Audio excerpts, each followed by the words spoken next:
If your blood runs orange and blue, this is the pod for you. You're listening to Orange and Blue Bloods, hosted by EJ Stewart. Let's get to it, New York. Well, I can certainly get used to that. What's up? This is EJ Stewart. You're listening and watching Orange and Blue Bloods, a New York Knicks podcast.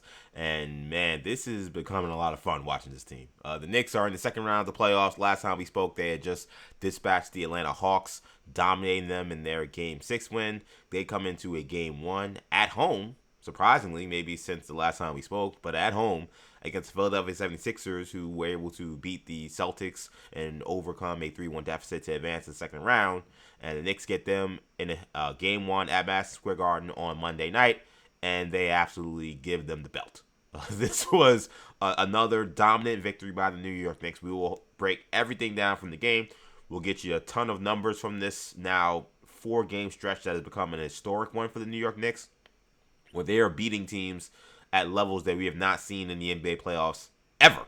Crazy what we're seeing right now in terms of how well the Knicks are playing. So we'll break all that down. We'll hear some sound from some of the players and coaches from this game. And the Knicks right now hitting on all cylinders, man. So you got to feel really good about where the Knicks are. I think it's appropriate. It's only one game. It's only Game 1. But I think it is appropriate to start having some really optimistic outlooks at what the Knicks could potentially do this season, given how well they're playing right now. So we'll break it all down, man. Again, this is Orange and Blue Bloods with your boy EJ Stewart. You can find this podcast wherever you get your podcasts. Just search Orange and Blue Bloods. And while you're there, if you find the channel, when you do me a favor. Subscribe to the channel. Make sure you hit auto download.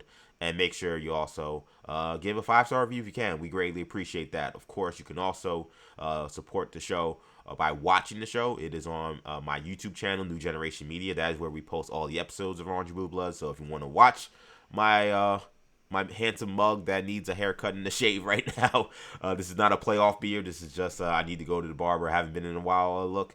Nonetheless, if you want to support me in that way, you can always watch the show on our YouTube channel, New Generation Media. Again, just search New Generation Media to find that. So, again, this Knicks performance was an absolute dominant one. They beat up on the Philadelphia 76ers in a rout. They win this game 137-98. This was a win that was really another all-around team effort, but began with the tone that was set by Jalen Brunson, who saw Philadelphia Sixer blue and in his eyes saw red, because this is what we've seen from him in the last 5 games against the Sixers in the playoffs, dating back to the series they had a couple of years ago. He is averaging 40 points a game. That is what he is averaging against Philadelphia 76ers. In this one, because his game got so out of hand, they only needed 3/4 from Jalen Brunson, and he finishes with 35. 12 for 18 from the field, 3 for 6 from 3. He made all 8 of his free throws. He was an absolute wrecking ball to the Sixers, who do not have a good matchup for him. That was one of the reasons why, coming into the series, I thought this would be a much tougher series than the Hawks series. This Game 1 doesn't suggest that, but again, there's plenty of time left, and I don't want to get too ahead of myself. But one of the reasons that, despite the challenges that the Sixers present, I thought the Knicks would win the series, in part because this was going to be a much more advantageous matchup in terms of this team and the guys they're going to throw at him and the defense they're going to throw at him, compared to the last matchup with the Hawks, where the Hawks, while they had other limitations that did not allow them obviously to compete with the Knicks in the last 3 games of that series, I thought defensively they had a really good game plan. And Dyson Daniels, as annoying as he can be, is a problematic guy to have to deal with. 94 feet, right? He's a long, athletic, strong, physical defender. And for Jalen Brunson, who is smaller, not as strong, not as fast, not as athletic as him. And then the combination of the Hawks defense too. They definitely were zoning up a little bit. They were loading up and making sure that they weren't giving Brunson clear avenues to score. It was going to be a tough series, which is why the series shifted when the Knicks came to the epiphany that, oh my God, we actually don't have to have Jalen Brunson bring up the ball every time. Oh my God, we don't have to actually run every single play with Jalen Brunson pound the air out of the ball at the top of the key. We can actually give the ball to somebody else and make him play off the ball, and that'll actually open him up for some more easier looks. And it will actually get other guys involved instead of Jalen Brunson throwing basically, emergency passes to guys with the shot clock running down. And now this has been the result. Since that happened, since they lost that game 3, and it became a come to Jesus, come to Muhammad, come to whatever religion you speak to, or if you're an atheist, just come to census. That moment that they had after game 3, losing that game, we've seen the Knicks, as Mike Brown said, change their offense. And in this game, they have been running that same offense. I was actually curious if the Knicks, and I'm happy they didn't, but I was still curious. I didn't know this is a different matchup, a much more, in terms of Karl Anthony Towns playing out of the high post, a much bigger body, a guy who in theory could bother him a little more in that spot in Joel Embiid than Onyeka Okongwu or Dyson Daniels or all the 5 different guys the Hawks tried in trying to stop the Knicks' flex offense. And they still ran it well. OG Anunoby had a big game running a lot of those same plays. Karl Anthony Towns had 6 assists in this game. He's averaging 8 assists during this last stretch of 4 blowout games. So the Sixers didn't really have much of an answer. I saw Nikias Duncan, shout out to him. He pointed out a little tweet that they made late in the game. The game was kind of out of reach, so it didn't really matter. And we'll see if they kind of live with this moving forward. And I do want to get to that point in terms of adjustments I think the Sixers will make. But Knicks kind of kept what they were doing with running a lot of flex offense. But then also, because of the matchup with Jalen Brunson and the guys they have guarding him, and Joel Embiid being what is, at this point in his career, he's a decorated defensive player. At one point, he was an outstanding defensive player. He's a liability right now. He can't move. He's really slow. He doesn't move well laterally. There was one point in the game where Brunson got him on a switch, and it was like, you want to talk about a guy being on skates. It was ridiculous. It looked like Steph Curry going up against Rudy Gobert or some of those big, small matches we've seen Steph Curry just dominate, like Embiid spinning around like a top, and Jalen Brunson's like drilling mid-range jumpers. That's going to be, I don't know how Philly fixes that. Like, I don't know. I don't think that there's really much of a fix for that except for, adjusting who Joel Embiid going to be guarding throughout the series, which is what we'll get to later in this podcast. But they were putting in Joel Embiid in actions, and he's playing drop coverage, and that is death sentence for the Sixers trying to guard him. And it was a death sentence to them a couple years ago when they played them. It was the same kind of defense. Joel Embiid, yes, he can cut off he had trouble even cutting off the paint. But in theory, he has a big enough body where maybe he would deter you from going into the paint. But because he is so slow and he's giving you so much space, and Jalen Brunson is so deadly in the mid-range, it is allowing Jalen Brunson to snake dribble into the paint, get 2 feet in the paint, and just cause havoc. And that's what he did in this game. He had the mid-range going. He had the 3-ball going. He talked about a little bit of this matchup and why he was able to get going in this series. I want you to hear from Jalen Brunson on why going up against that defense ended up being a real, why it was so successful for him in this game. I think most importantly, the ball was going in, and I got a rhythm, and my teammates did a good job of setting screens and getting me open, and yeah, really. I think regardless of what they do, I think it's important for us to do what we do at a high rate, at a high level, and so when I say focusing on the attention to detail stuff, that's both offensively and defensively as well. Yeah, I feel like a lot of the folks that were, and not again, this is one game, and I don't want to jump the skis, but there was a lot of optimism for people in. Yes, there were a lot of people saying, "Oh, the things have opened up now for the Knicks, and the canyon of opportunity is now open completely now that Boston is out and the Pacers never made the playoffs for the Knicks to get to the Eastern Conference Finals and get to the NBA Finals." But there were also a lot of folks who I think saw what Philly did to Boston because there was such high regard for Boston. And there was a lot of optimism and a lot of people picking the Sixers to win this series. This is only one game. There's a long way to go. So that caveat being obvious. But I thought the one thing that I was hearing from folks that I think was maybe getting lost in the sauce in terms of why people were picking Philly was they were severely underrating Jalen Brunson, I think, because of how he played against Atlanta. Which, by the way, the last 3 games, he was awesome. Well, last 4 games, he was awesome. He wasn't really good in game 4. He was really good in game 5. Obviously, he had like 39 points. And then he was really good in game 6, even though that was a blowout. But because of how much he struggled so much in that series, I think it kind of like disillusioned people into who Jalen Brunson actually is as a player, and disillusioned people into what he does against this team. This team's personnel has not changed all that much since a couple years ago. Their defensive strategy coming to this game did not change all that much from a couple years ago. And the adjustments that you may see them make, where they may start sending two more to the ball, they may start trapping him. I don't necessarily think that's going to work great, because I think it's gonna, as long as the Knicks move the ball, and as long as Jalen Brunson is willing to give it up, I think the Knicks will have a more advantageous opportunity. You want to talk about how OG is playing? We'll get to him in a little bit. I don't think that people took that into consideration, and that this is a whole new series, and the Jalen Brunson you saw in the last series is going to be nothing like what you see against the Sixers. They have no matchup. They put Oubre on him. Oubre's pretty long, pretty good defender. Brunson feels comfortable against him. He's not Dyson Daniels. He's not that level of athlete, that level of physicality. He's not as strong. So he's had his way with him. They tried VJ Edgecombe. Edgecombe's small. He's quick, but Brunson isn't bothered by small guys, even if they're faster than him. The only way I think to stop Jalen Brunson in terms of an individual matchup is you need someone who is physically bigger and more athletic than him, and it has a maniacal disposition in terms of their willingness to get above and through screens.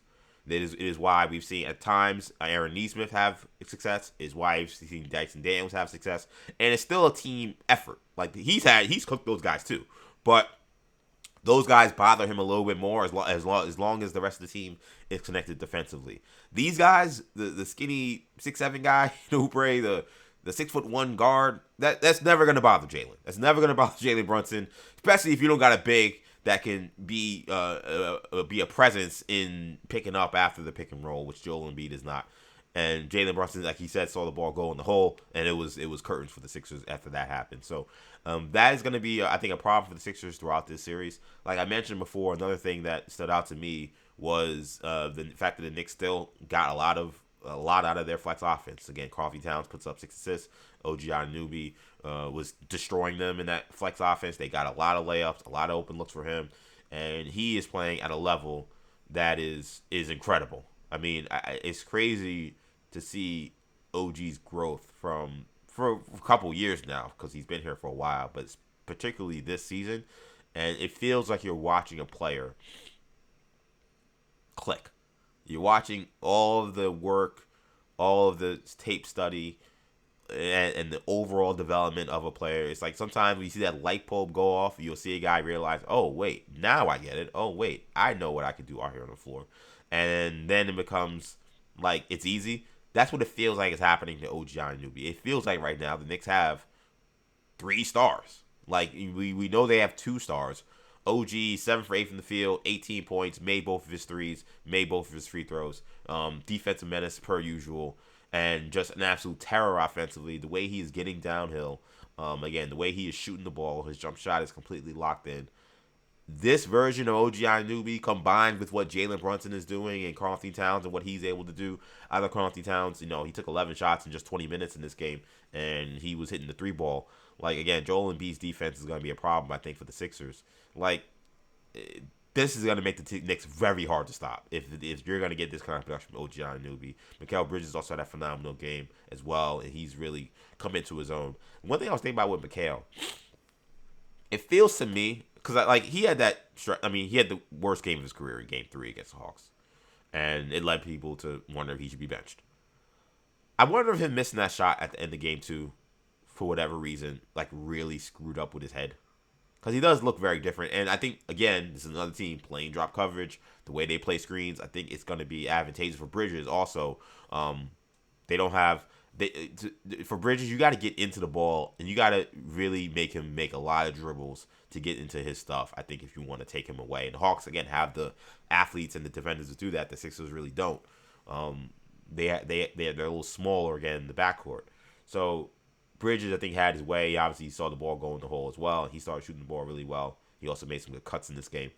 But I feel like he's been a different guy pretty much since that terrible, terrible game, Game 3. But it felt like as we see him get more confident, I just go back to what happened after Game 2 where he gets the ball again, to me, it looked like he kind of didn't know the score because he kind of hesitated at the three-point line and then drove in and then pulled up for a mid-range shot when your team's down one.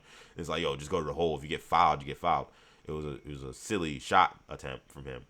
I wonder, and there was so much talk around how much of a bad decision it was. And to be clear, he probably got too much of the brunt. It was just a frustrating thing. Like, if Jalen Brunson, if anybody else takes that shot, I actually think that maybe we're not crushing them as much as we were crushing Mikal Bridges. It's just that it was him that decided to take a mid-range shot because he has this, allergy of going into the basket. I think it really rattled him. It rattled him in a major way. And it feels like as we've gotten further away from that Game 2 loss against Atlanta, he is locked in more and more and more ever since. So I wonder if that's what we're seeing from him because he looked great in this game. His defense on Maxey was excellent, active, getting over screens, not allowing anything. Overall, I just think the defense from him and I think Josh Hart. Josh Hart had 3 steals in this game. And there are a couple of plays where, again, he's just ripping guys. I don't know what has got into Josh Hart defensively. I've always said that I thought he was kind of an overrated individual defender. I feel like he's pretty good as a team defender, and we know he's the ultimate hustle guy. But in terms of on ball, I've always thought he was kind of okay. Not bad, but maybe slightly above average. Not to the level of the Wingstop, crew of, Anunoby and Bridges. He has been maybe the best on-ball defender for the Knicks during this postseason. I mean, again, 3 steals. He was maniacal defensively again. In his chances guarding Maxey, guarding VJ Escombe. He was awesome in this game as well. He also had 8 rebounds to go along with 6 assists. This was, again, a thorough ass-kicking of monumental proportions. And what's exciting about this Knicks team is it's really happening for them on both sides of the ball. First, you have the offense that has reached levels that are really starting to feel like, okay, maybe the Knicks have something going here, and they finally figured out so many of the problems that seemed to plague them throughout much of the season. I want you to hear from Mike Brown because he spoke about what it is like for the Knicks to reach that quote-unquote flow state that they've been trying to find offensively.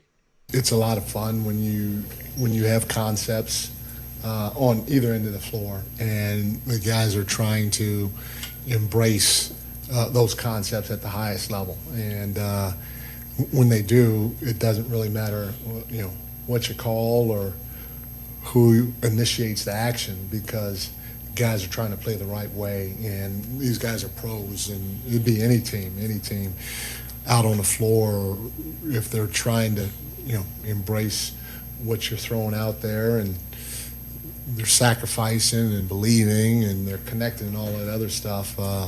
It can be a lot of fun. I mean, you got to give a lot of credit to Mike Brown, who, he was read the riot act by myself and a lot of Knicks fans and a lot of observers who watched the Knicks struggle and felt like he may be dead man walking because of how much they were struggling. And you got to give him credit because, again, he has shown what fans have asked for. Someone that will be willing to make adjustments, someone that will be creative offensively, and that has been his biggest strength in this postseason so far. Knicks had a really great game 1 against the Hawks. Then we saw what happened in game 2. We saw how they struggled in game 3. And you wondered if this was going to be a team that was ever going to figure it out. And he could have been stubborn. He could have been like, well, I'm just going to just run my offense and whatever happens, happens. Or he could have said, you know what, we got to find answers. And it's not just him. That's the entire coaching staff. They all deserve credit. Chris Gent, obviously Brandon O'Connor, who he's on the defensive side of the ball. He's done a phenomenal job from that standpoint. Rick Brunson, all the guys on the staff. But I really got to commend Mike Brown for the Knicks at this point in time. Again, we'll see how the playoffs have gone so far. But it just feels like a different coach, a different situation. I'm not even just here to say Tibbs. It could be any coach. There are other coaches who wouldn't be able to understand the right adjustments and the right switches and the right things to do in order to get your team back on track. Mike Brown, stared down the barrel of the Grim Reaper, and he came out of the other side and has now the Knicks playing the best ball they've played all year, and he deserves a lot of credit for that. I want you to hear from, you mentioned, you heard there, Mike Brown talking about sacrifice. I want you also to hear from Josh Hart, who also spoke about why the Knicks are playing at such a high level offensively right now. Yeah, obviously a lot of trial and error, seeing what works, seeing what doesn't, and being unselfish. I think that's the biggest thing. And I think that's where we're at right now, where everyone is unselfish. We're willing to sacrifice individual numbers and stats, for the betterment of the team. And I think when we do that, we're playing our best basketball.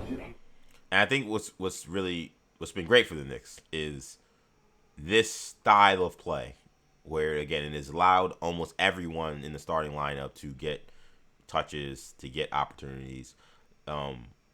They're winning by such large margins that it makes it easier for the players to continue to buy into running the offense this way. It's a lot harder if you're, for example, Jalen Brunson, to decide, hey, this is hero ball time for me. And again, this is a different series, and he's getting a lot more one-on-one and scoring opportunities. But it's a lot harder to say, hey, it's time for me to go back to how we were playing before when your team's up by 25, 30 points. It's a lot harder for Karl-Anthony Towns to crow about his role in the offense when the team is beating teams by 40 points. Everyone, Mikal Bridges, same. Everyone is when you have everybody getting their numbers, or at least getting good numbers, and then also these massive wins, it makes it easier for the next game to come in and feel like, okay, if we continue to execute it that way, or we fix some of the small errors maybe we made, we can actually get to an even higher level. We can get even more buckets. I can score even more points and get even more assists. It just helps everybody buy in. Like, these are not 2-point games. These are not games where they're barely surviving. These are games where you have to leave and feel very happy about the performance as a team and as an individual. So the Knicks are very fortunate that not only are they scoring the ball at a really high level, but because they're also defending and they're winning these games at a wide margin, it allows for a complete buy-in to what Mike Brown and what the coaching staff is trying to get them to do. And they're playing at a high level. Again, one of the things that had been a storyline throughout the year was Karl-Anthony Towns and his role in the offense, and how little it was and how it needed to be increased, and he needed to be more of a focal point. You see now Karl-Anthony Towns, again, 6 assists last night, opportunity to move the ball and get guys involved. He also had opportunities to score, and he did, again, an awesome job with that, an awesome game from him. Here was Cat about enjoying his new role as kind of the point center of the New York Knicks. I just love that I get to get my teammates involved, and I give it to the chance to quarterback the offense and give them, put them in positions I feel they could succeed, and they've obliged. Like I said before, they're trusting me more with the ball right now, and I just want to continue to repay their trust with the right plays and making the right decisions. Yeah, shout out to Cat for that in terms of talking about the trust in him running the show. He had 3 turnovers in this game to 6 assists. It's a 2-to-1 ratio. I can live with that for him. That's I think always been for some folks that have been perhaps more defensive of Mike Brown in saying, well, they got to run that offense to Karl-Anthony Towns. Well, the problem has become he gets a lot of silly offensive fouls, and he can be sloppy. So as talented as he is, to say we need to increase the volume of his touches and offense being run through him also perhaps could mean increased volume of bad possessions, empty possessions, turnovers, and more fouls for him, for a guy who already gets a lot of fouls. And it was a fair pushback because of what we see from him since he's been a Knick, and really most of his career. But he's been really, really good with the ball. He has not necessarily been super turnover prone or super sloppy. He's making good decisions, as he mentioned there. So he has rewarded the team's faith in him by not deciding, hey, it's time for me to, run through a guy in the paint, or, fire a pass that's not there. Like, some of the turnovers that he's had in the last few games, some of them I've actually kind of feel like I've blamed more on like the guy receiving the pass. I think in terms of some of the flex offense stuff, this is something that they haven't necessarily run all throughout the year. They've run it at times. I think if you remember towards the end of the year, the Grizzlies game that they won where Jalen Brunson was out because he had like an ankle thing or whatever, and I forgot what happened, but they had like a terrible loss a couple of days before. That might have been the Hornets game, and then they beat up on the Bulls, and then they had the Grizzlies, or it might have been flipped. Either way, Brunson was out, so Cat kind of got to run the offense. This was another kind of breaking point in the season of like who the Knicks are, and I think that Cat actually, I think he had a triple-double in that game, if I'm not mistaken. If not, he had a ton of assists. And everybody's like, see, this is what the Knicks can be. He did have a ton of turnovers, though. I think he had 6 or 7 turnovers. But he had a triple-double, and the Knicks blew out the Grizzlies, and their offense was on fire, similar to how it's looked of late.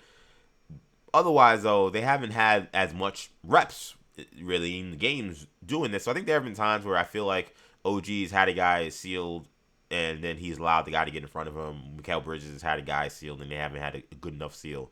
Because this is the playoffs, guys are contesting every pass. You have to be a lot more stronger in receiving the pass. Just like we get on Conley Town sometimes where he's not posting up strong enough and not, demanding the ball, not catching the ball with enough strength and enough assertiveness. Same thing for those guys in these same moments, because a lot of times these are like cuts to where they're kind of sitting right in the middle of the paint or sitting, right under the basket or on the block. Then you have to also, if he's gonna throw that pass, sometimes a longer pass, you gotta be willing to come and meet the ball. Some of these turnovers I don't think really have been on him. So that's why even the 3 turnovers, I was like, I think there was at least one of those passes where I felt like Bridges should have just like grabbed the ball. I think it was right there for him, and he allowed Maxey to come right over or edge coat one of those guys. So they're still learning the kinks of this, but he is 100% rewarded their trust in him and being the orchestrator of a lot of this offense. And you're seeing the Knicks eat. You're seeing the Knicks eat in a major way. Again, you also have to shout out the defense. Outside of Paul George, who I will tell you, when I talk about guys locked in, and we have to talk about the forecast for the series. He is scaring me with how well he's shooting the ball. He shot the ball extremely well against Boston. And he shot the ball extremely well in this game. He was 4 for 6 from 3, 6-11 from the field. And the shots that he missed, I thought were like really well contested, defended shots where it was like, okay, there's no way he's making that unless he's just unconscious at this point. He's a guy that I think the Knicks got to keep an eye on as these games get closer because he's locked in. He seems like he is healthy at this point in time. And he's somebody that could be dangerous in close games in terms of being an outlet for Embiid and Maxey. So, got to keep an eye on Paul George because he overshadowed because of how much OG still continues to dominate these matchups. He was ripping the net on these jump shots. Like these look like I felt like every time he was shooting the ball, it was going in. So Paul George was really good in this one. But otherwise, I mean, Embiid was 3 for 11. I think the Knicks did a good job, I thought, of trying to force him into jump shots. I think that is your best bet against him. We know how much of a dominant force he is around the basket, how strong he is, and how well he does at drawing fouls. And he did a good job of it in this game. But the jump shot, and listen, it's like a pick your poison with this guy. Like he can shoot the ball too, but you just gotta take the path that is most likely for him maybe to be off on the night. And I'm gonna always take the path of, hey, if he's not making his jump shot, I feel good because then I can cut off his drives, I can cut off his paint touches, and I could live with him shooting the ball 20 feet. Now he hit a step back against Ariel Porty. That was ridiculous for a guy 7'1". But I'm gonna live with those as opposed to layups, dunks, and free throws. So he was 3 for 11 and his 0 for 2 from 3. I think his timing on his shot is still not quite there.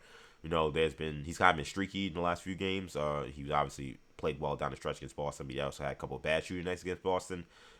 So jump shot's a little shaky right now. Maxey, I thought Maxey just wasn't all that active in this game.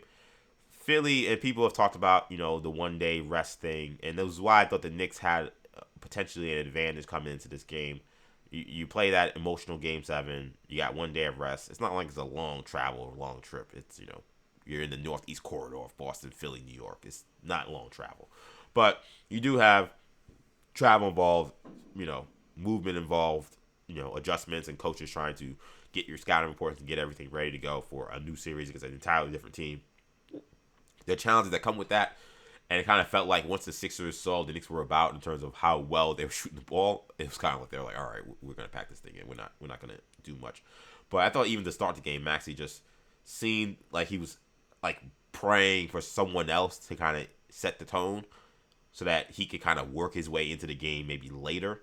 And, Paul George shot the ball well in the first half, but they got down by so much, and he just needed a lot more help, and he just didn't do much. He was 13 points, 3 from 9 from the field. He didn't make 7 free throws, but he missed all of his threes. And he's going to have big games. Listen, we know what Maxey has done against the Knicks. I think Mikal Bridges did a really good job. There was some concern about, should he be the guy to start on Maxey because Maxey's had some good games. I still think for him, you're not going to match really his speed. Deuce did a good job too, coming off the bench guarding him, but you're not really gonna match his speed. So I want to give myself an opportunity with some length, and Mikal Bridges gives you that. And I thought he was disruptive and deterrent. Maxey, if he wasn't gonna be aggressive, this is kind of the game that was gonna be because the Knicks were gonna be able to get to a quick lead. I expect him to be much more aggressive in the second half. In Game 2 coming up. But yeah, it was kind of just a very, very pedestrian day from Maxey and Embiid. I did think Edgecombe played well and George played well. But the other issue that the Sixers have moving forward is you're talking about a bench unit that they played a lot, so the numbers are kind of skewed. But their bench stinks. I mean, they don't really have much in terms of guys coming off that bench that really scare you offensively. Quentin Grimes, who has an opportunity and has shown that he could score off the bench, and Knicks fans are very familiar with him. I actually thought it was quite. I felt very good about how comfortable Jalen Brunson seemed to be guarding him because like Grimes' handle was not that great. He's not able to really drive by him, so it makes him a jump shooter, and he could be, as we know, a streaky jump shooter. Drummond didn't give them much. Edwards didn't give them much. There's not much coming off that bench. So for the Knicks, it's really going to be important into keeping those starters in check as much as they can. Sixers are going to have to continue to play a short rotation. I think if they have any shot of winning this series. And the Knicks, again, they took them apart. Absolutely took them apart in this game. Again, they win this one, 137-98. Let's hear from the other side because Joel Embiid, who, listen, if the series goes the way the game went, there won't be a need for a villain or anything. Knicks fans won't have to really get lathered up for anybody. But, Joel Embiid was, asked about what happened during this game. And one of the things that initially was asked about was, the free throws and the fact that he was able to get some of the Knicks guys in foul trouble. I thought that was an important thing. Cat had 3 fouls in the first half. So did Mitchell Robinson. When he was asked about this, he immediately wanted to cut the reporter off and get to someone else that is causing more problem when it comes to free throws. In the first half of drawing fouls, getting to the foul line, really working in favor of both Cat and Robinson. I don't know. You gotta ask Jalen Brunson that. I don't think I got to the free throw line, as much as I wanted. Are you serious? I mean, come on, man. What's so funny? And I don't know, some of my audience may not get this reference, but it's the only reference I could think of that, because I was thinking about this last night, because I was watching the game, and I'm watching Jalen Brunson destroy this team. And I'm like, he's absolutely cooking. And the last thing I want to hear from anybody is about free throw merchant, because this was straight bag work for much of this game. Yes, he got to the free throw line. The Sixers got in the penalty, because they kept fouling Mitchell Robinson. That also allowed Brunson at times just to go to the free throw line because they fouled him on the perimeter. But this was not a free throw merchant Jalen Brunson game. This was a come get these buckets kind of game from Jalen Brunson.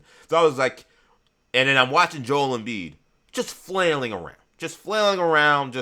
I mean, it's actually, and this is going to be the series. This is who he is, and it's going to be frustrating. I thought the Knicks kept their cool in many ways, which was really good, and they didn't really allow it to bother them. Shout out to Ariel Haporti. So, I thought Mike Brown did the right thing, because the question is, do you throw him in there? Do you go small? After what you saw him do to Jaylen Brown, I'm glad that he didn't even think about making that an opportunity. The game, they already were up big. There was no need to let Joel Embiid get into a rhythm by seeing a smaller guy. Let's keep the OG guarding OG in the back pocket, guarding Embiid in the back pocket for another time. So I'm glad he just threw Haporti out there. Haporti comported himself well. He did fine. But, that reporter asked him about the first half free throws. Joel Embiid, in 18 minutes, shot 6 free throws. And again, you want to talk about, the ridiculousness of these free throws. Some of them are just come on, bro. Okay, you're taking some contact, but, you're throwing yourself onto the floor, throwing yourself into the crowd. What's going on? Jalen Brunson was 10 for 14 and shot 4 free throws in the first half. In 18 minutes. Both of them played the same amount of time. In fact, Embiid technically played 10 seconds less than Jalen Brunson. Embiid took more free throws on what was, and essentially less shot attempts. I mean, what are we doing? And that's why I wanted to mention that this reference, in terms of Jalen Brunson free throw merchant thing or flopper thing. I'm watching the game I don't you'll accuse me of being Knicks rose-colored glasses, whatever. I don't care. I'm watching this game, and I'm I don't know how you talk about Jalen Brunson's free throws. He's just giving these guys straight bag work right now. And I'm watching the beef run all over the place and throw his body into people. Maxey also just, that guy, the amount of times he just throws his body into a guy, and it's a foul. I hate that they call that. I don't think that should be a foul in the NBA. I don't think you should be allowed to just throw your body into somebody with no avenue to actually try to score and get a foul, but he is so fast and the action happens so fast, you have to call something. So they cat on one. They had a couple guys on those calls, and I hate them every time they call it. And he never gets called or gets mentioned in this flopper or foul merchant thing, but he does a lot of that. Like, I feel like the Jalen Brunson is a foul merchant thing feels like when people back used to say, like, J. Cole is boring thing for, like, music fans. But, like, there was never no real explanation of what that meant. It was almost more of, like, a meme. It became more of, like, a bit than anything else. Like, I think the whole Jalen Brunson foul merchant thing feels like a bit at this point. Because, again, I watch a lot of NBA. I watch other guys. I watched James Harden in Game 7 a couple days before. I'm watching Embiid in 2 games now. I watched Game 7, or watch Game 6 too. I watched the last 3 games of Joel Embiid. I'm like, Jalen Brunson does not do this. Does he draw fouls? Yes. Does he embellish contact? Sure. He does not do what some of these other guys do, just throwing their body onto the ground, throwing their arms into guys. So if Joel Embiid in that game said, go ask Jalen Brunson about free throw attempts when he took 6 in the first half in a game that he was getting absolutely annihilated in terms of how his team was playing, and Brunson only took 4, and the majority of his buckets came on 10 for 14 from the field in the first half. Stop it. It's utterly ridiculous. But, you know, it's going to play well in Philly. It's a way to get out of a tough question because it's like, yeah, you got all these fouls, but your team got blown out. What happened? It's just silly. There was a lot of silliness, I thought, coming from Joel Embiid. And this is some of the additional silliness that's going to come from Joel Embiid here as well. Because there was a play, and he got legitimately hurt in this because we know he's coming from an appendectomy surgery. So he sets a screen, and Maxey, you know, he's a blur, right? So he flies off the screen. Bridges is definitely a step behind. Embiid's there. He kind of can't avoid him, so he kind of just tried to, you know, it's playoff basketball. Run through him. Make him feel you. If he's going to set a screen, then you might as well get your money's worth. And we see Mikal Bridges, right? That guy he's 6'7", but I don't know what he weighs, but he looks like he's 190 pounds dripping wet. Like, he is very skinny. Not a big, strong guy at all. But, you know, Mikal gets his money worth, throws his body into Embiid, and, you know, I don't think he was actually trying to hurt Joel Embiid's midsection, but he does take a shot, and Embiid is hurled over, and he was in pain. So here was Joel Embiid explaining what happened on that play. Got hit on it. I don't know if it was, you know, obviously based on what's been going on. I guess I got to protect him more, so I don't know if it was dirty or not. So yeah, I guess I got to do a better job of protecting my, you know, especially that part. Once again, this guy, I feel like that LeBron James meme that everybody keeps doing now, where I guess like he was talking to Alper and Şengün on the free throw line. He's like, no, you can't say that. Anybody else on the roster, you can't say that. I'm not hearing this from you. Again, this is a guy who knew Mitchell Robinson a couple years ago, was coming off ankle surgery, and was playing on a bad ankle and a bad foot, who smacked his low leg and then wrapped his legs up, and took him out of a series. Like, ended this season. And he's talking about, I don't know if this was a dirty play on what is a basketball play. He's coming off a screen. You're setting a screen. Guess what? You're going to take contact. That's literally the point of the play, is for you to take contact. And he's asking, well, maybe it was dirty. Maybe it's not. I don't know. You guys tell me. That seemed utterly ridiculous. But then this is where I think for the Knicks, they got to be careful. And they got to have antennas up. Because I want you to hear this next sound from Embiid. Because he said he felt like, whether it was intentional or not, he felt like it was unnecessary. And hear the end of this, because this is where Knicks got to have a head on the swivel. It was off the screen.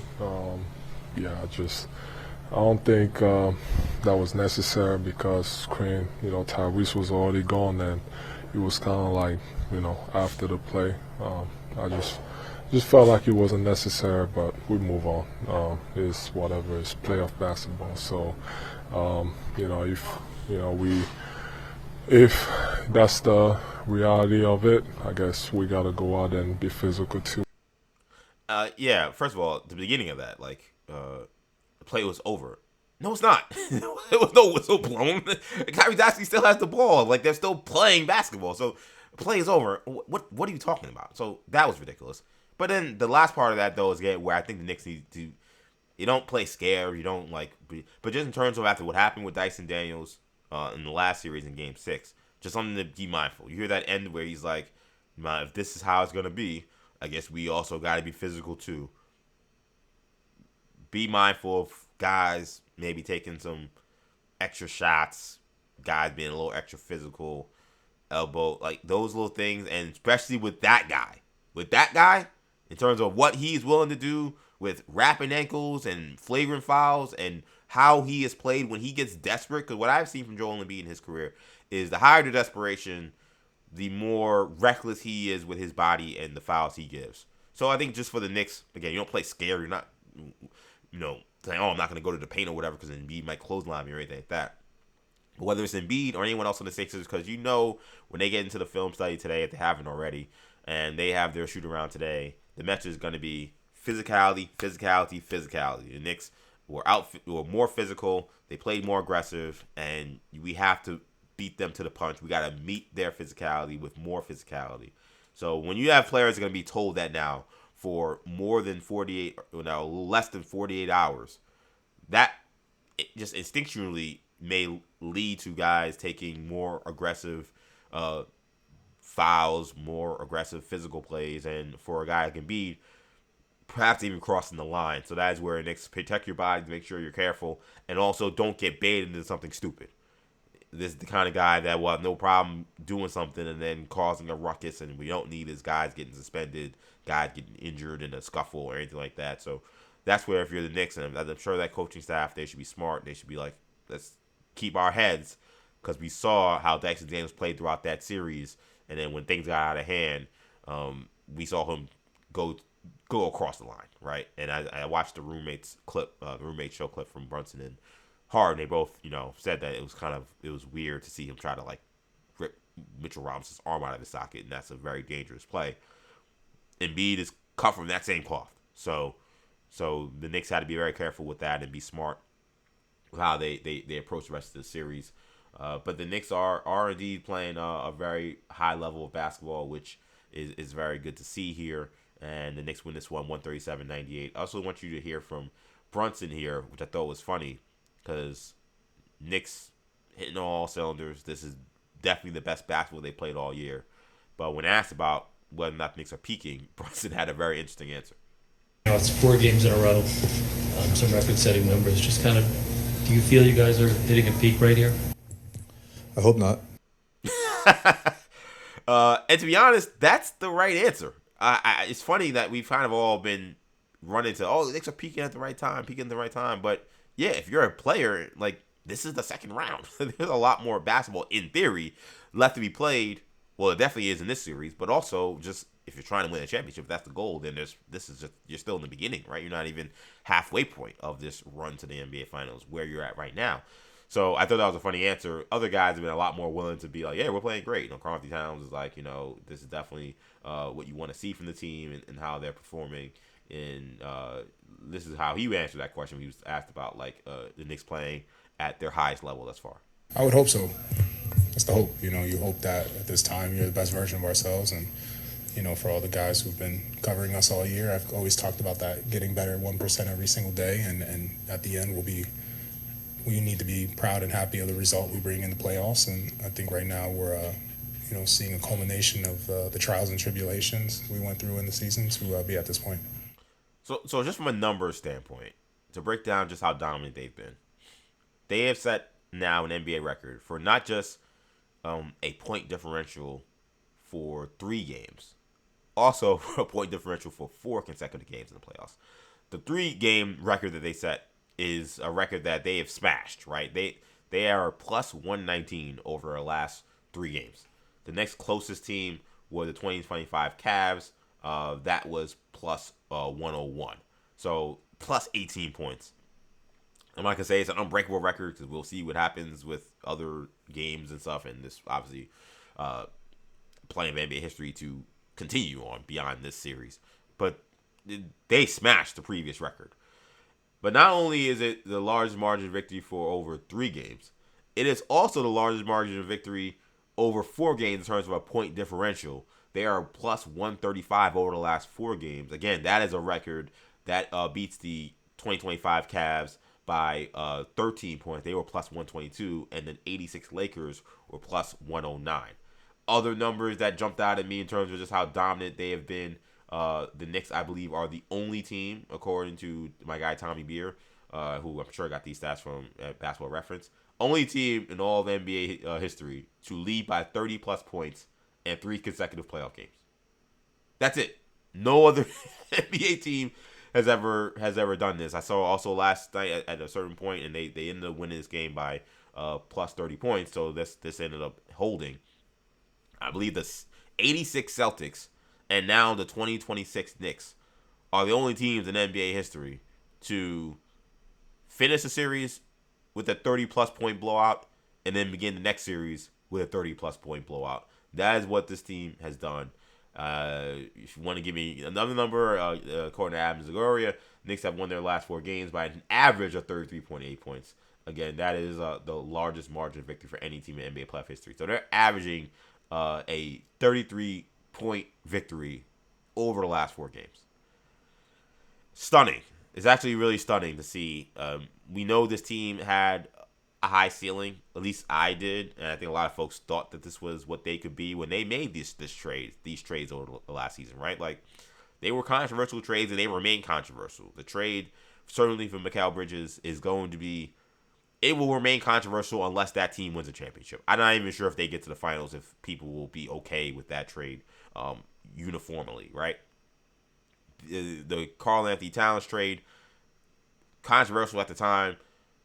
It seems like every other week people want to run him out of town. He is one of the most polarizing guys in the NBA. He gets a lot of criticism, a lot of heat. And to be honest, with the way those guys have played and the comported themselves in the last few years, at times it has been warranted. Not always, but at times it certainly has been warranted. But when you think about when they made those trades, what did this team want to accomplish? They wanted to be much better defensively in terms of on the perimeter with length and athleticism, which is why you add Bridges to the formula. They also wanted to allow themselves to have a offensive versatile stretch 5 that could open things up for Jalen Brunson. That is what you're seeing with Karl-Anthony Towns and his ability to hit the 3-ball, his ability to orchestrate the offense as a passer, and his overall offensive repertoire that has made the Knicks really a tough offense to stop over the last 4 games. This is the vision that Leon Rose was trying to put together when he created this team. This is what they wanted. They wanted a team that was going to be excellent on the wings defensively, a team that offensively could flow into various different sets and have an everybody eats kind of mentality and advantageous spots all over the place for them to thrive. What you're seeing from the Knicks currently is a Leon Rose fever dream with how well they're playing right now, because this is, again, pretty much what he was trying to establish with this team since he made those trades a couple years ago in the offseason. So Knicks right now, you got to feel good. To be honest, you got not feel good. You got to feel great right now. Let's go Knicks! I certainly feel great about where they're at. Again, it's only 1 game. And what I will say is this is kind of the one last thing before we get to Game 2. Actually, we can kind of move towards Game 2 here. So Knicks won this one. Obviously, Game 2 will be Wednesday, 7 p.m. This is a series that's going to be a every other day kind of series, which I think favors the Knicks. They're not a team that played a 7-game series, one that was quite grueling, and one where you had to win 3 games in a row to come back. Last 3 games of the series they played were blowouts. And number 2, they're healthier. They don't have a center who has a litany of surgeries in their injury history. And they right now, everybody's probably dealing with something. But as of right now, it feels like a very healthy unit. There's nobody that's coming in with any kind of severe injury that they're managing. Joel Embiid right now we clearly see the appendectomy thing is not something that's just put completely behind him, because he took 1 shot to the midsection and he looked like he needed a stretcher. And we already know the knees are not what they used to be. He took a couple hits to the knees in the last series and also looked like he needed to be taken out on the stretcher. So the 1-day rest thing it's better than having a back-to-back, but for a guy that has been low managed a ton over the last few years, one of the issues I've had about being, as much as I did not want to see the Sixers in the playoff series, one of the silver linings I thought, and I'm not wishing an injury and knock on wood, I don't want anybody on the Sixers to get hurt. I want to make that extremely clear. But at the same time, one of the concerns I had about anybody that was really, really, really optimistic about Philly was I don't know if Joel Embiid can make it through a 7-game series. He still hasn't. Like the last series, he joined after game 3. So we need to see, can he play 6 games in a row or 7 games, however long it takes, without having to miss a game or be hurt or be extremely compromised? Like I got to see that to believe it, because he hasn't had to play a stretch of those kind of games in a long time. So that is going to be something that's hovering over this team. But when we look ahead to game 2 on Wednesday, the important thing I think to remember is this is where I think, once again, great test for the Knicks.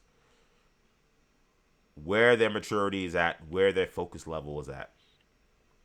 The Knicks have been prone to highly disappointing efforts in the second game of a, home advantage start to a series, where they have lost that game 2 after a fun, exciting, thrilling game 1 win. And if you think about their recent history, let's go back to literally a couple weeks ago. You win game 1 in convincing fashion against the Hawks. You feel great. Everything looks solid. You blow the lead in game 2, and you lose that series. You lose that game, and then you go down 1-1, or tied 1-1. So you lost game 2 against the Hawks in the previous series. Let's go back to, obviously, last year was a whole different. The Pacers thing was so bizarre, but you ended up losing game 1, but then you also lost game 2 too. So you lost that series, or you lost game 2. You can then go back to, let's go to the first round of last year against Detroit, win game 1, where you make this fourth quarter comeback, lose game 2 at home. Let's then reverse it back again. Let's keep going back to the previous year, where, if you'll remember, when they played the Sixers in that first round, they were on the verge of potentially losing game 1 again, and it was the miracle on 34th Street, where you got the steal from Hart that may have been a foul, the miss from DiVincenzo, the incredible rebound from Hart that threw it back to DiVincenzo, and then he hits the 3 ball, and they obviously win that game. But that was a game they also could have lost. So we have seen now this Knicks team, when they've had home court advantage several years in a row after a thrilling game 1 win, put themselves in extremely precarious positions in a game 2. I don't know if it's the letdown. I don't know if it's the lack of adjustment. They've had different coaches now, though, so can't blame just one coach. Mike Brown had the same issues in game 2 this year. I don't know if it's lack of adjustments. I don't know what it is, but the game 2 is the one that I worry about the most for the Knicks, with how they've played in terms of this unit in recent memory and recent history. This is the game that typically they've had trouble with, and Philadelphia showed that they could get off the mat after a game 1 blowout and win a game 2 on the road, because they did that against Boston, and they did it without Joel Embiid. This was a VJ Escone masterclass and a Tyrese Maxey masterclass to tie that series at 1-1. And I think Philly, like I said earlier in the show, lost the first quarter by like 10 points. They did not look like at all they had the right mental fortitude, the right amount of assertiveness to compete the way they needed to beat that version of the Knicks when they were shooting the ball that well. And it seemed like if this thing doesn't go well in the first few minutes of the second quarter, we're kind of going to pack it in. And the Knicks just blew them out. I don't think, as Jalen Brunson mentioned, you're going to see the same Sixers team that we saw playing in this one. Again, here's Jalen Brunson speaking about what he saw in game 1 and why you can't expect to have a repeat performance. Honestly, you got to take this game with a grain of salt and just kind of move forward. And I don't think we're going to see that team that we saw in game 1 and game 2. They're going to be ready to go. I agree. And that's not to take away from how well the Knicks are playing. I think the Knicks are playing extremely well. And I think if the Sixers had tried to win that game like it was a game 7, they still would have been blown out. Maybe not by 39 points, but by 25 or something like that. But I still think that you're going to see a lot more aggressive Maxey. I think you're going to see a very desperate Joel Embiid. And Paul George still shooting the ball well. So the Sixers are not going to play that poorly, I think, again. I don't know. We'll see. The Knicks it's destroyed their opponents in the last 4 games. But you would think at a certain point in time, maybe there's a letdown to come. It is up to the Knicks to be as buttoned up and dialed in as possible, because this game 2 is crucial. Like, if you can get up 2-0, and it's not to say the series is over if you're up 2-0, but if you can get up 2-0 in this series, going back to Philly, golden opportunity, because Joel Embiid mistakenly called it Madison Square Garden East, even though Philadelphia technically is to the south and also a little bit west of New York. But he mentioned the concerns he has with the Knicks fans being able to take over what I learned recently, because I keep forgetting the name of that arena because it feels like they change it every year. The Xfinity Mobile Center, I believe is what it's called now. At Xfinity Mobile, Knicks fans flocking to those games. TickPix is saying that over 50% of the tickets that are being sold on the secondary markets are coming from New York and New Jersey zip codes.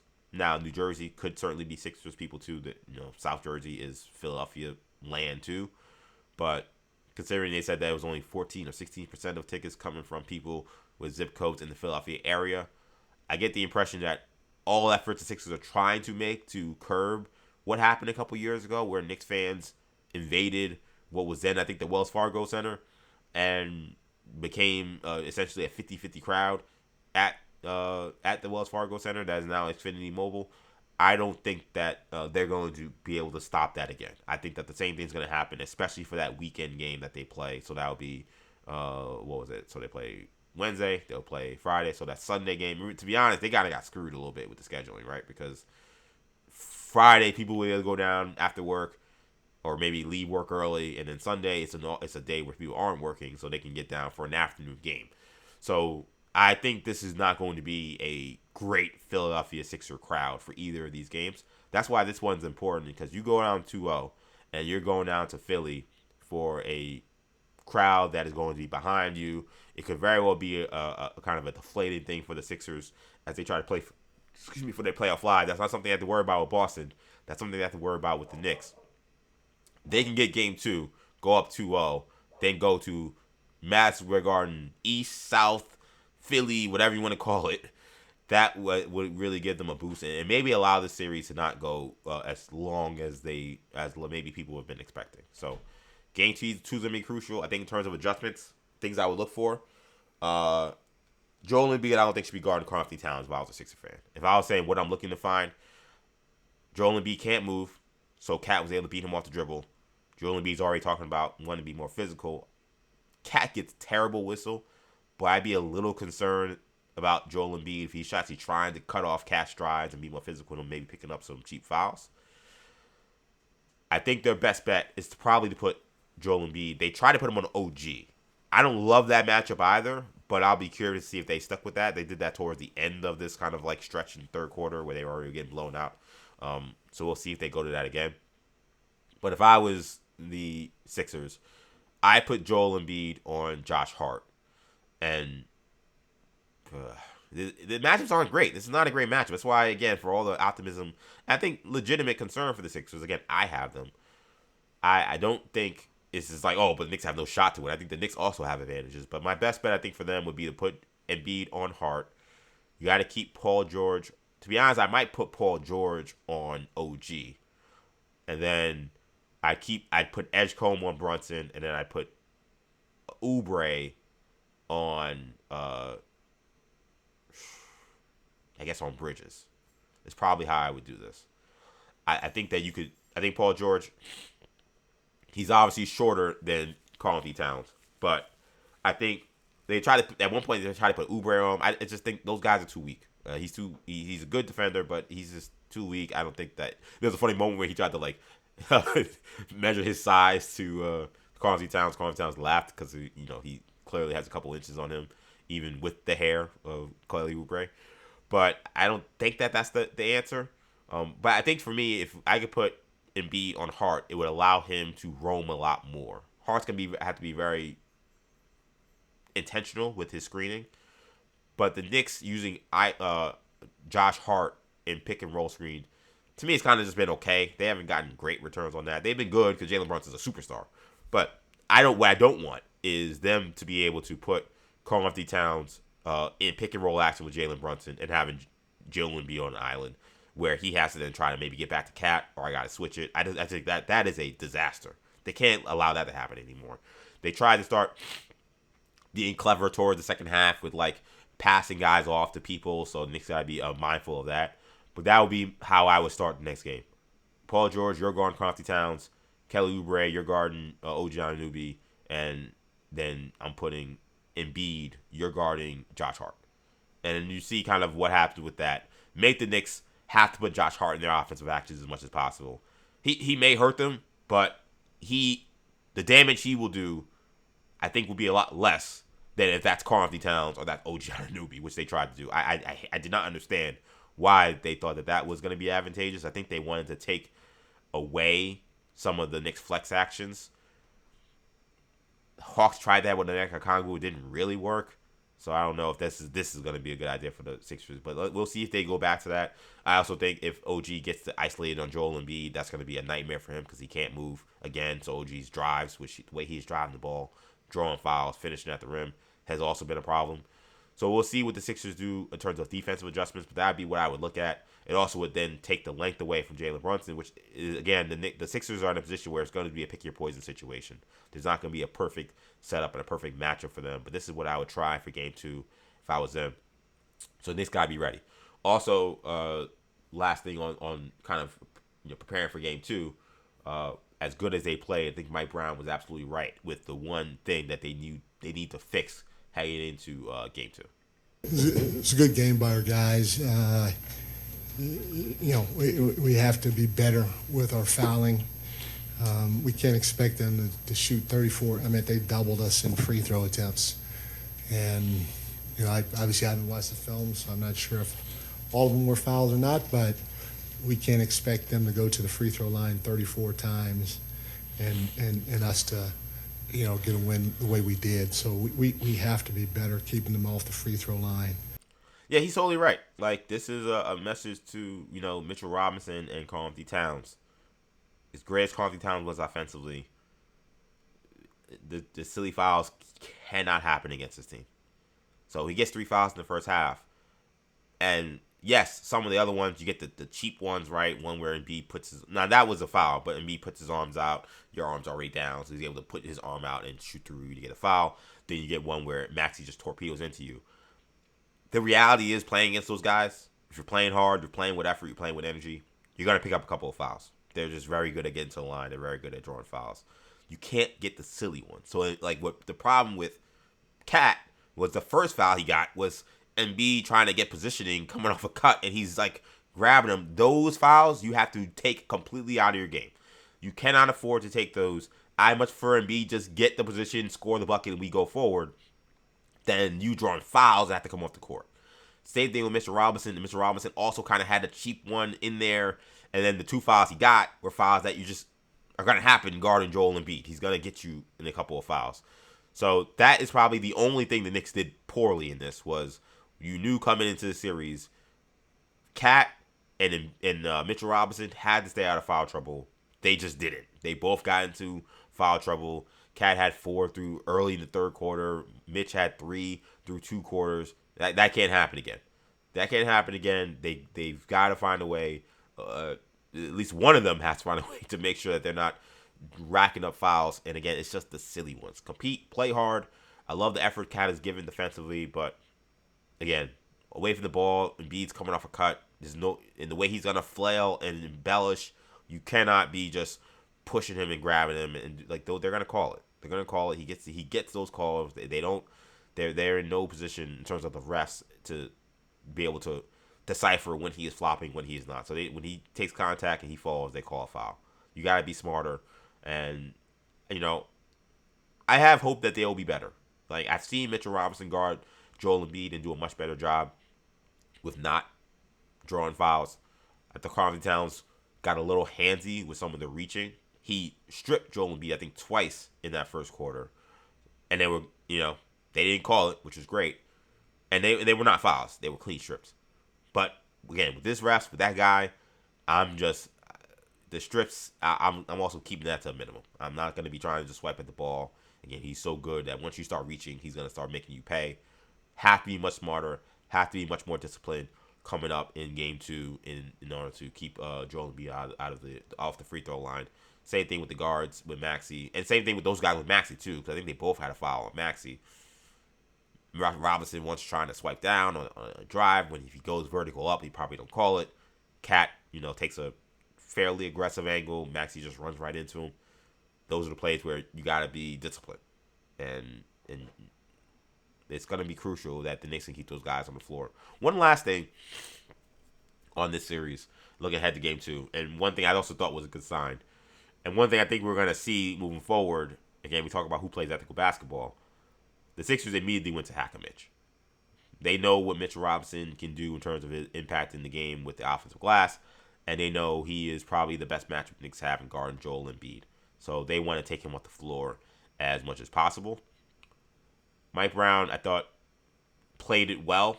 Again, I thought he was smart to just go to Ariel Haporti when the Knicks had a big lead. Smart to take him out, before getting to that 2-minute mark to ensure that, they couldn't keep fouling. Mitch Robinson's got to try to make them pay a little bit with making some of these free throws. But the substitution patterns, I'll be curious how he works that. I would wonder if maybe, depending on how the game starts, if they start the game well, maybe it's Ariel Haporti who comes in first in that first quarter to give Cat the early blow, and then maybe it's in the 2-minute mark of the first quarter. Maybe that's when I throw in Mitchell Robinson. Like maybe I could steal 2 or 3 minutes from Haporti at around the 5-minute mark if Cat is able to, again, some crucial, Cat can stay out of foul trouble, steal a couple minutes from Haporti, then get Mitch in so they can't intentionally foul him. Because the Knicks were so hot, it didn't matter, but they tried to take the Knicks out of rhythm early. And I think what we're going to see is, this is playoffs, right? They're not going to care about whether they win ethically or not ethically. They're going to try to win as much as possible.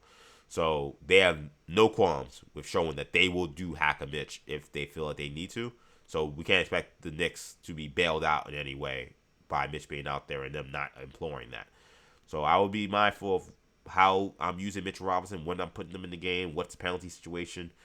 All those things are going to be something to follow as we get to Game 2 of this series. But man, gotta feel good about how the Knicks performed in Game 1.